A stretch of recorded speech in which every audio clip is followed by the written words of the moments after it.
Halo pemirsa, berjumpa lagi dengan kami di One News International TV One News Go.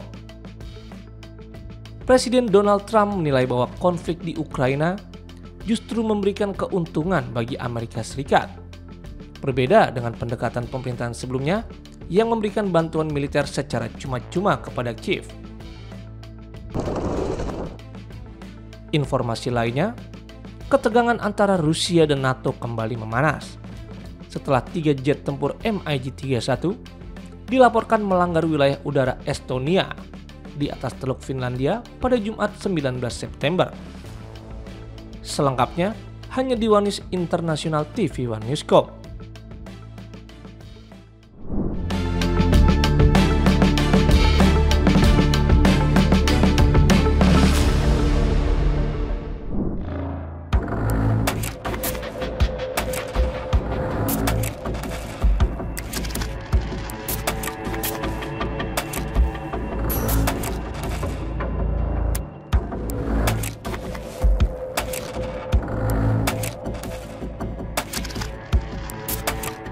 Presiden Rusia Vladimir Putin memberi sinyal akan menaikkan sejumlah pajak terutama bagi orang kaya.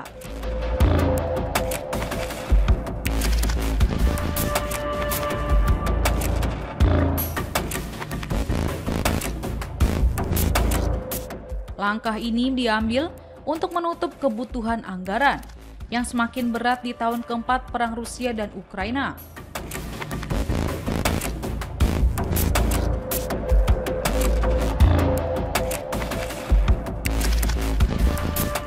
Draft anggaran dijadwalkan masuk ke parlemen pada 29 September 2025. Pemerintah Rusia bahkan mempertimbangkan menaikkan tarif pajak pertambahan nilai atau PPN demi menjaga defisit anggaran tetap terkendali dan mempertahankan cadangan fiskal.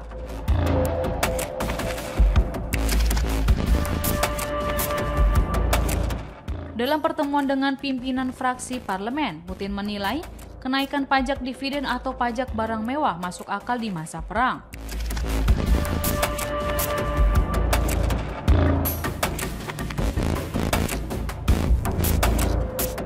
Rusia sendiri sebelumnya sudah memberlakukan pajak penghasilan progresif sejak tahun 2021 dan kembali menaikkan tarif untuk kalangan berpenghasilan tinggi tahun ini.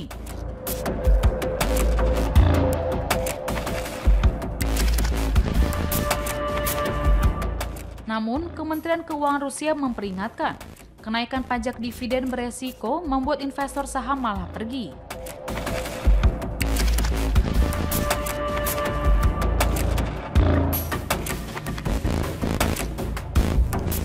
Putin menegaskan tidak akan ada perubahan besar dalam sistem pajak hingga tahun 2030 setelah kenaikan pajak tahun ini.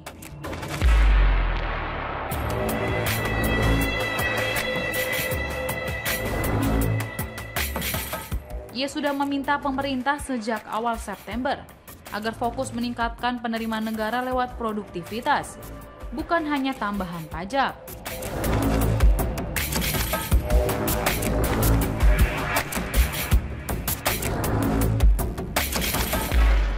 Langkah kenaikan pajak ini berjalan seiring kebijakan baru yang diumumkan Kamis lalu, yaitu menurunkan batas harga minyak untuk menjaga cadangan fiskal tetap terisi di tengah sanksi Barat.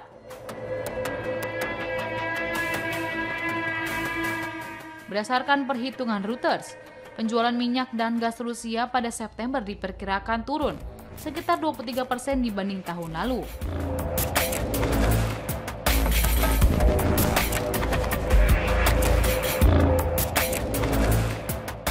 Hal ini akibat dari harga yang lebih rendah dan penguatan rubel. Putin juga mengeluhkan lambatnya pertumbuhan ekonomi yang tahun ini diperkirakan hanya 1%, padahal tahun lalu sempat 4,3%.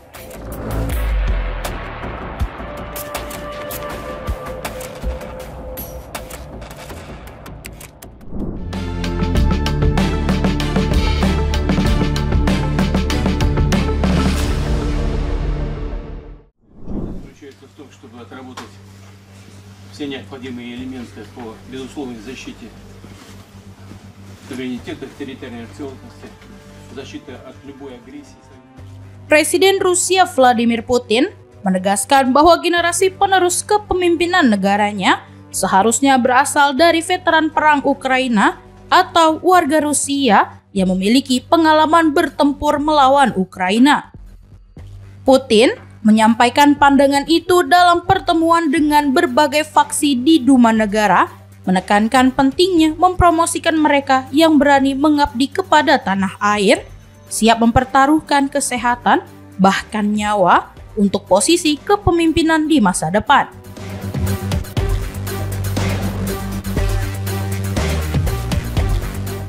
Pernyataan ini mencerminkan dominasi nasionalisme garis keras dalam politik Rusia dan menandai lanjutan ketegangan Moskow dengan Barat.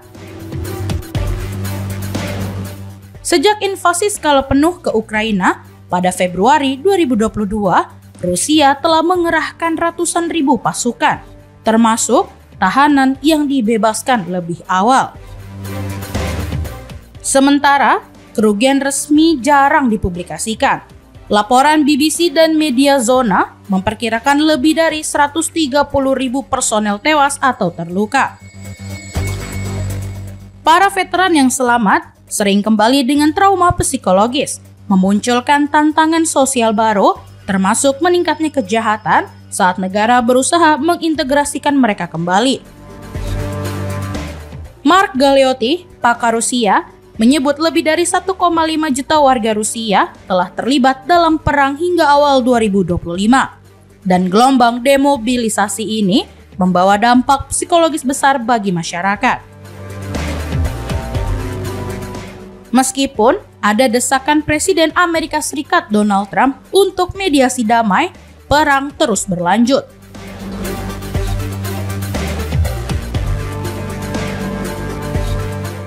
Rusia telah merebut sekitar 1/5 wilayah Ukraina, menolak tawaran gencatan senjata, dan menyatakan tujuan invasinya untuk mencegah Ukraina bergabung dengan NATO, serta melindungi etnis Rusia. Sebaliknya, Ukraina menuduh Rusia melakukan agresi imperialistik yang berupaya menghapus kedaulatan dan identitas nasional mereka.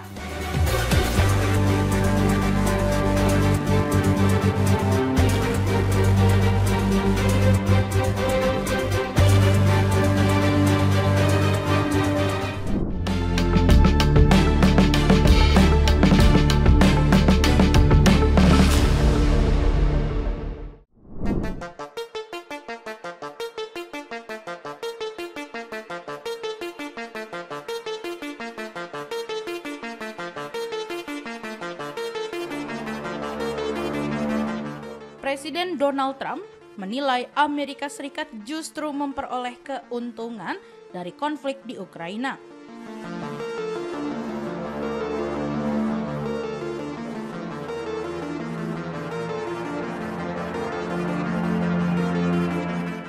Berbeda dengan bantuan militer tanpa syarat yang diberikan pemerintahan sebelumnya kepada Kiev.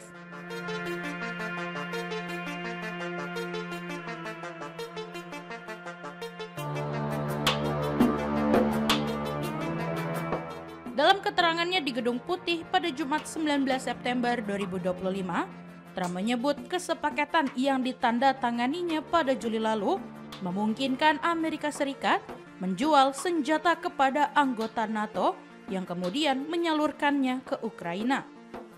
Trump menekankan bahwa langkah ini membuat Amerika Serikat tidak lagi mengeluarkan biaya langsung untuk perang.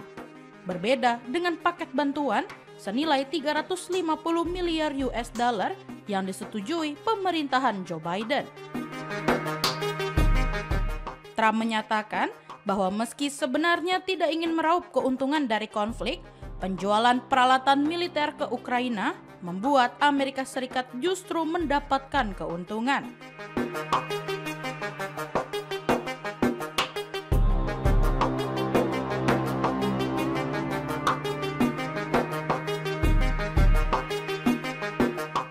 Ia juga menyoroti peran Ukraina menggambarkan Presiden Volodymyr Zelensky sebagai penjual peralatan perang yang laris di pasar internasional.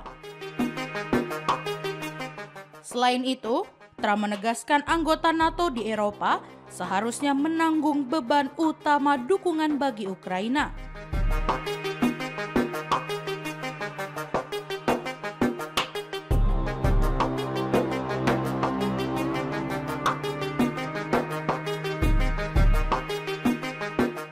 Ia mengungkapkan bahwa upaya mediasi dengan Rusia yang dimulainya awal tahun ini ternyata lebih rumit dari perkiraan, karena Moskow menegaskan bahwa bantuan senjata Barat tidak akan menghentikan kemajuan militernya. Sementara keterlibatan negara-negara NATO membuat mereka secara de facto menjadi peserta konflik.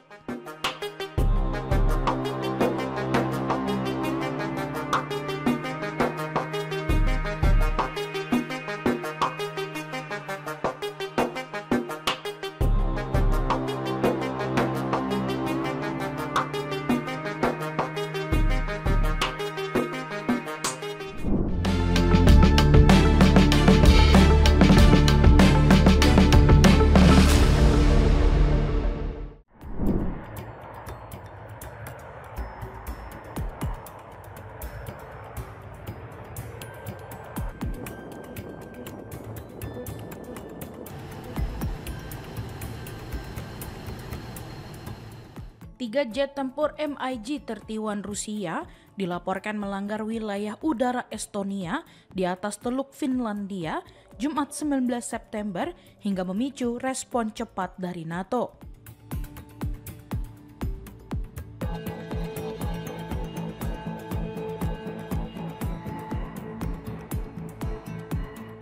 Angkatan Pertahanan Estonia menyebut jet tempur itu memasuki area sekitar Pulau Finland tanpa izin selama 12 menit, dengan transponder dimatikan dan tanpa komunikasi dengan pengendali lalu lintas udara.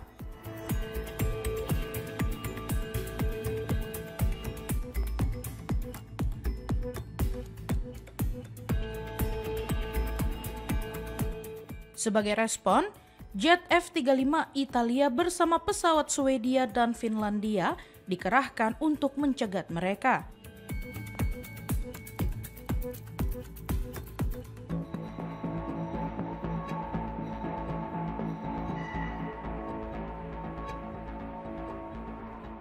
Insiden ini memicu Estonia meminta konsultasi pasal 4 NATO hanya 2 pekan setelah Polandia melakukan langkah serupa akibat puluhan drone Rusia memasuki wilayahnya.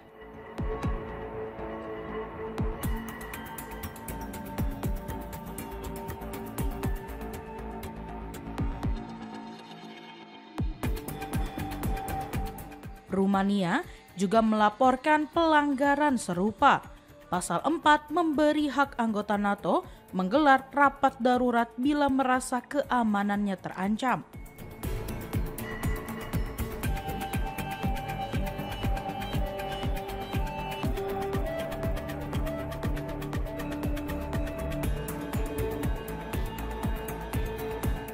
Perdana Menteri Estonia, Kristen Michal, menilai pelanggaran Rusia itu tidak dapat diterima.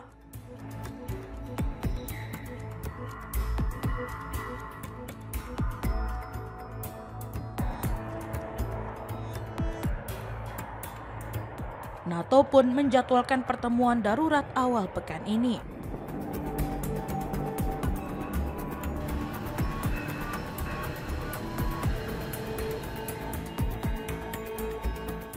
Juru bicara NATO, Alison Hart, menyebut peristiwa Estonia sebagai contoh lain dari perilaku sembrono Moskow sekaligus bukti kesiapan aliansi untuk merespon secara cepat.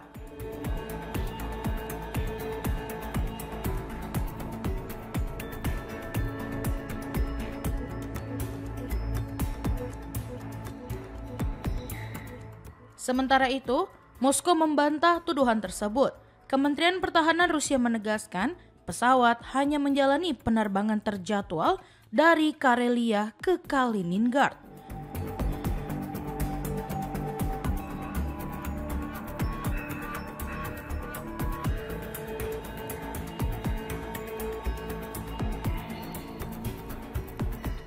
dan tetap berada di perairan netral Laut Baltik, lebih dari 3 km dari Pulau Vindeloo.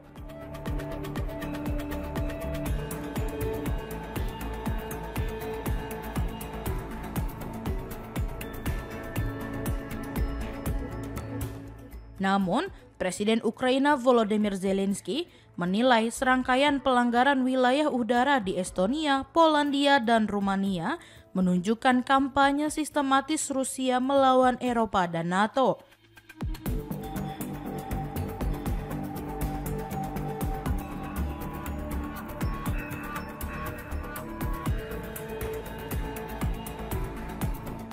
Di sisi lain, Ketua Komisi Eropa Ursula von der Leyen mengajukan paket sanksi ke-19 terhadap Moskow menyusul insiden ini.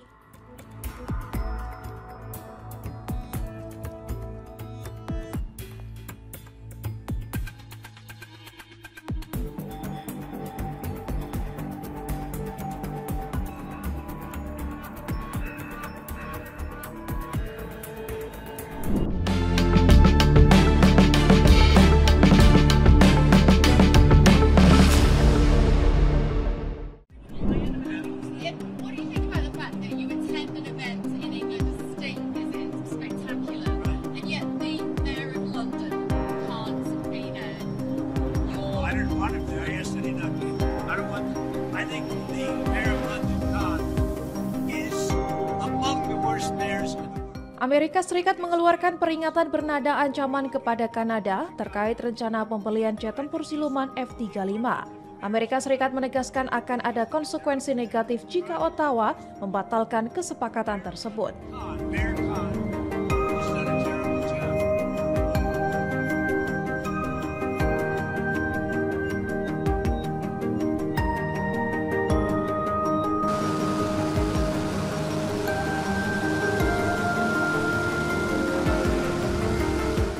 Kanada tengah menunggu hasil tinjauan publik soal pembelian F-35 yang dijadwalkan rampung akhir musim panas ini.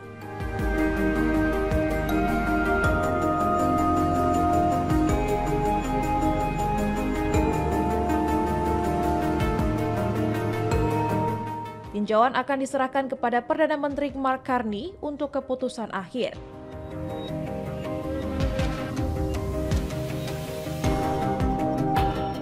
Pada Agustus lalu, militer Kanada merekomendasikan tetap membeli 88 unit F-35 buatan Amerika Serikat.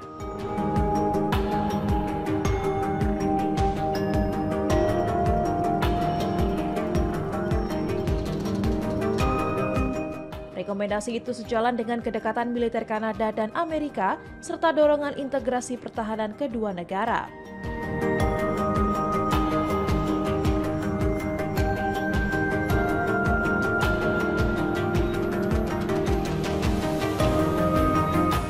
Peninjauan ulang dilakukan setelah Presiden Amerika Serikat Donald Trump mengancam kedaulatan Kanada dan menekan secara ekonomi.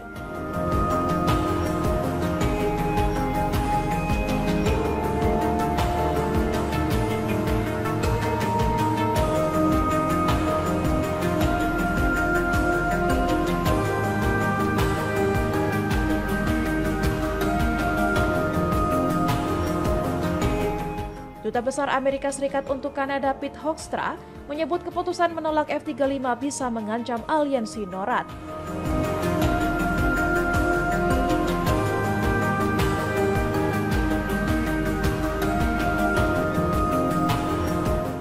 NORAD menurutnya mengharuskan Amerika Serikat dan Kanada mengoperasikan pesawat tempur buatan Amerika yang sama.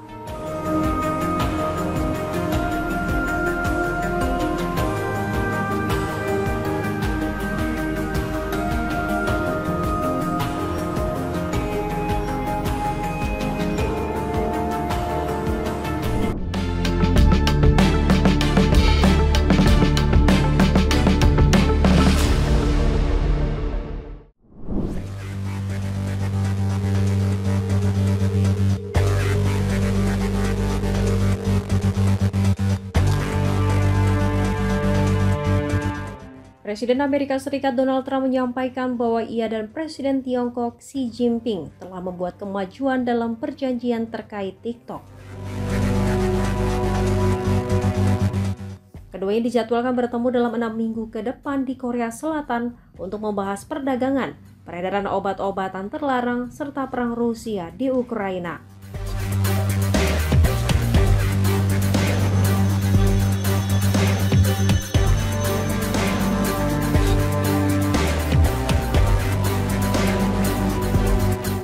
Panggilan telepon yang berlangsung sekitar 2 jam itu menjadi percakapan pertama dalam 3 bulan terakhir, sekaligus upaya meredakan ketegangan antar kedua negara.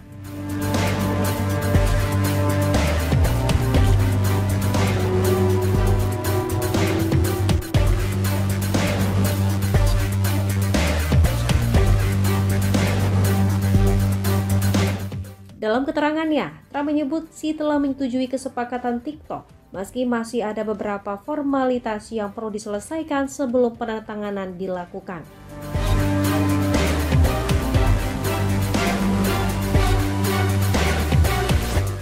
Ia juga menyinggung adanya perkembangan positif dalam isu perdagangan, peredaran fentanyl, dan konflik Rusia-Ukraina, serta meyakini bahwa Xi ingin agar perang tersebut segera berakhir.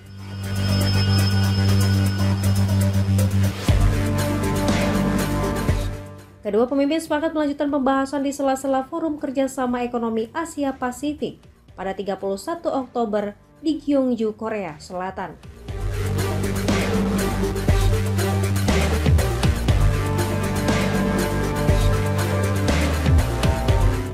Meski demikian, persetujuan akhir dari Beijing tetap menjadi salah satu hambatan agar TikTok dapat terus beroperasi di Amerika Serikat.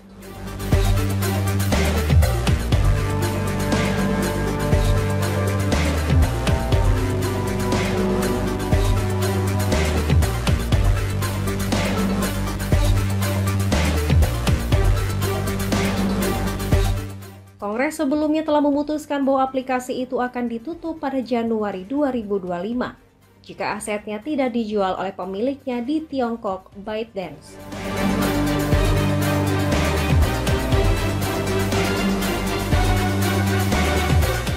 Sementara itu, pernyataan resmi dari Tiongkok tidak secara jelas menyinggung kesepakatan TikTok, meskipun Trump beberapa kali memberi sinyal bahwa kesepakatan kemungkinan segera tercapai.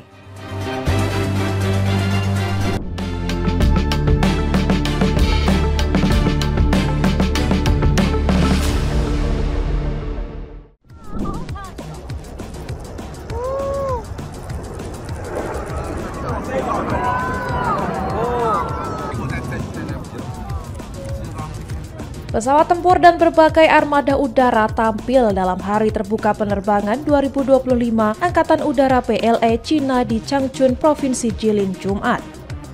Jet tempur J-10 dari tim aerobatik bayi Angkatan Udara PLA melakukan atraksi formasi aerobatik dalam sesi pelatihan adaptif. Pertunjukan juga menampilkan pesawat tanker YY-20A yang berfungsi sebagai pengisian bahan bakar di udara. Pesawat peringatan dini udara AEW KJ-500 ikut berpartisipasi memperlihatkan kapabilitasnya. 4 jet tempur siluman J-20 andalan Angkatan Udara PLA turut unjuk gigi dalam pertunjukan tersebut. Atraksi dilakukan dengan manuver langsung berkecepatan tinggi yang memukau para pengunjung. Acara ini menjadi daya tarik besar bagi publik yang hadir di lokasi pertunjukan.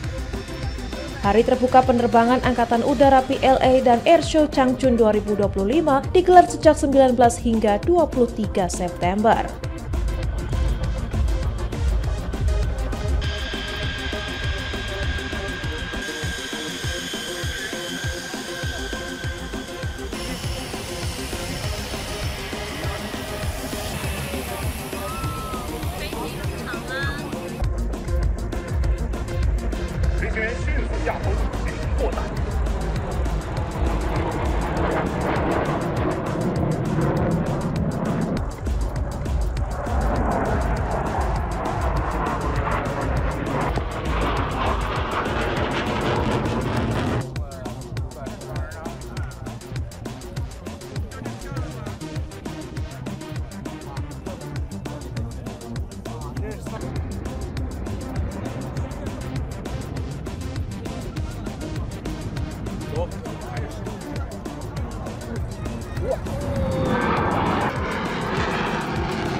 Alhamdulillahirrabbilalamin.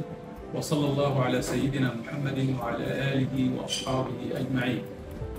Araq at-tahani wa ajmal al-amani. Majelis Tinggi Universitas Al-Azhar resmi menyetujui pendirian program studi Bahasa dan Sastra Indonesia di Fakultas Bahasa dan Terjemah Universitas Al-Azhar Kairo, Mesir.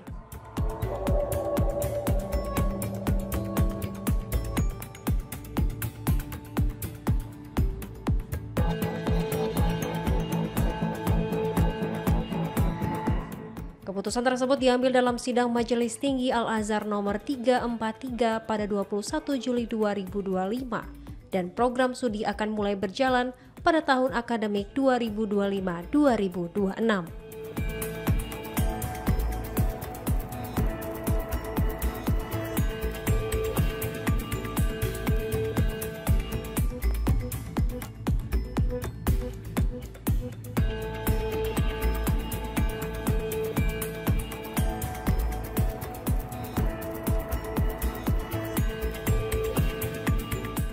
Persetujuan tersebut menjadi tonggak penting dalam sejarah diplomasi kebahasaan Indonesia di Timur Tengah, sekaligus menandai pengakuan internasional atas peran strategis bahasa Indonesia.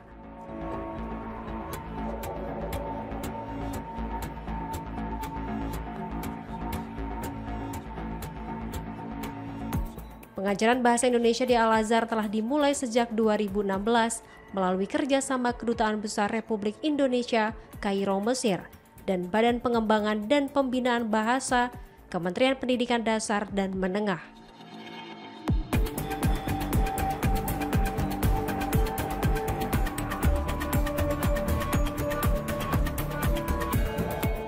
Program semula hanya berupa kursus bahasa Indonesia untuk penutur asing yang diikuti dosen, mahasiswa, dan staf universitas tersebut.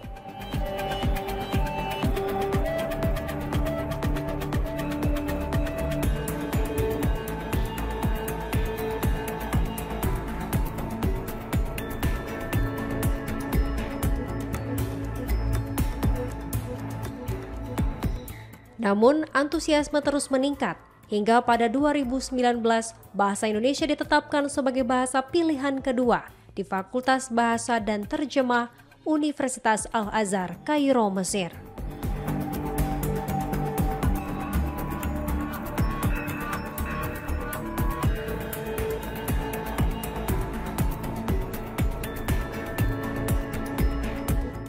Assalamualaikum warahmatullahi wabarakatuh. Alhamdulillah, wassalatu wassalamu ala rasulillah Muhammad ibn Abdillah wa ala alihi wa sahbihi wa mawalah wa ba'd. Saya Abdul Mukti, Menteri Pendidikan Dasar dan Menengah Republik Indonesia. Saya menyampaikan selamat dan sukses atas pembukaan jurusan Bahasa dan Sastra Indonesia pada Fakultas Bahasa dan Terjemah Universitas Al-Azhar yang mulai dibuka tahun 2025-2026. Saya menyampaikan selamat kepada semua pihak yang telah mendukung suksesnya pembukaan program studi Bahasa dan Sastra Indonesia di Al-Azhar ini. Selamat sukses kepada Atasé Pendidikan dan Kebudayaan Republik Indonesia, juga Kedutaan Besar Republik Indonesia untuk Mesir, dan juga ucapan apresiasi kepada seluruh jajaran pimpinan Universitas Al-Azhar atas kerjasama yang telah terbangun selama ini. Dibukanya program studi Bahasa dan Sastra Indonesia di Fakultas Bahasa dan Terjemah Universitas Al-Azhar semoga menjadi langkah awal untuk yang pertama adalah bagaimana meningkatkan hubungan antara Indonesia dengan Mesir, khususnya dengan Al-Azhar yang selama ini sudah terbangun dengan sangat baik. Yang kedua juga bagaimana kita bisa senantiasa dapat saling bersinergi untuk membangun peradaban yang utama dengan bahasa sebagai medianya. Dan yang ketiga, semoga dengan dibukanya program studi bahasa dan sastra Indonesia ini, bahasa Indonesia semakin populer sebagai salah satu dari bahasa yang menjadi bahasa resmi dalam rapat-rapat UNESCO dan bahasa yang semakin populer menjadi alat komunikasi di Mesir, negara yang memiliki kedekatan kultural dan juga negara yang memiliki hubungan diplomatik yang sangat kuat dengan Indonesia. Sukses atas dibukanya program studi bahasa dan sastra Indonesia, dan semoga semakin banyak generasi dari berbagai negara, khususnya mereka yang belajar di Al-Azhar, memahami dan menguasai bahasa Indonesia sebagai salah satu bahasa dunia. Assalamualaikum warahmatullahi wabarakatuh. Bismillahirrahmanirrahim. Alhamdulillahi rabbil alamin. Wa sallallahu ala sayyidina Muhammadin wa ala alihi wa ashabihi ajma'in.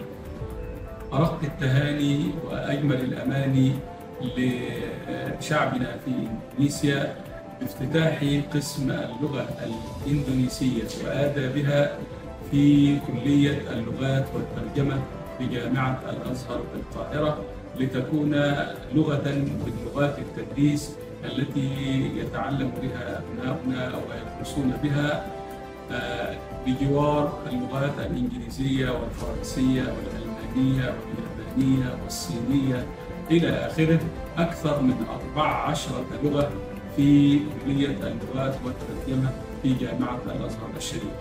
وهذا هو احتفاء بشعب إندونيسيا الذي يحب الأزهر الشريف ويحبه الأزهر الشريف، ويحرص فضيلة الإمام الأكبر الأستاذ الدكتور أحمد الطيب شيخ الأزهر الشريف دائما على طلاب إندونيسيا. وصلى الله على سيدنا محمد وعلى آله وأصحابه أجمعين، والسلام عليكم ورحمة الله وبركاته.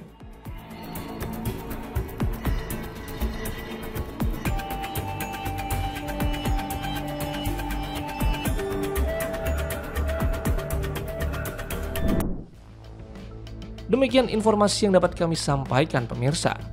Terima kasih telah bergabung bersama kami. Sampai jumpa di Wanis Internasional berikutnya. Setiap pukul 8 malam, hanya di kanal YouTube TV One Newscom.